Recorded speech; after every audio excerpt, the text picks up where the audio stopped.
तो भाई लोग देख रहा बन जा खेसारी लाल यादव के देखे खातिर कितना जोन की भीड़ काराकाट में जुट चुकल बा। जी हाँ भाई लोग, आप लोग जैसा जान देंगे कि आज खेसारी लाल यादव और पवन सिंह मिल के विशाल जनसभा करे वाला बारे। उससे पहले आप लोग देख रहा बन जा कि कितना हुजूम जुटल बाटे खेसारी लाल यादव के झलक देखे खातिर। और खेसारी लाल यादव हेलीकॉप्टर से उतर भी रहल बारे, जैसन की देख रहा बने जाए ये हेलीकॉप्टर या खेसारी लाल यादव के। आप लोग के बता दी कि आज खेसारी लाल यादव और पवन सिंह विक्रमगंज से होते हुए नासरीगंज दाऊद नगर बारून मतलब कि पूरा आज रोड में शो करे वाला लोग पूरा काराकाट में जोन की शो होके वाला बात। जी हाँ भाई लोग, आज पवन सिंह के पावर खेसारी लाल यादव देखा यार। जी हाँ भाई लोग, आप लोग देख रहे बन हेलीकॉप्टर से। जी हाँ भाई लोग, हेलीकॉप्टर से दोनों स्टार जोन की पहला बार आ रहा लोग काराकाट में। और देखे खातिर पब्लिक भी देख रहा बन जा खूब जुटल बाटे पवन सिंह और खेसारी लाल यादव। और दुनिया में सूचना जारी बा पवन खेसारी सब पे भारी बा। जी हाँ भाई लोग, डायलॉग तो देखे के आज मिलियन हो गई। जी हाँ भाई लोग, ये दोनों सुपरस्टार के देखे खातिर पूरा बिहार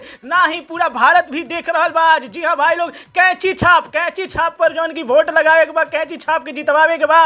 एक प्रचार चुनाव प्रचार करे खातिर पवन सिंह और खेसारी लाल यादव का संयुक्त कार्यक्रम हो रहा बा। विशाल जनसभा एकरा कहल जाला, महाजनसंपर्क हेलीकॉप्टर द्वारा जन सभाओं में शामिल होंगे। तो चैनल से जुड़ जाए इस तरह आप लोग के पल पल के खेसारी लाल यादव के एक वीडियो हम दिखाएं कि आज कहां कैसे शो कर रहा बारे। जी हाँ भाई लोग, कितना फैन लोग देखे खातिर आ रहल बा। तो वीडियो को लाइक करी जा, शेयर करी जा और गर्दा मचा दी जा, न्यूज के खूब वायरल करी जा। जय हिंद दोस्तों, जय भोजपुरी।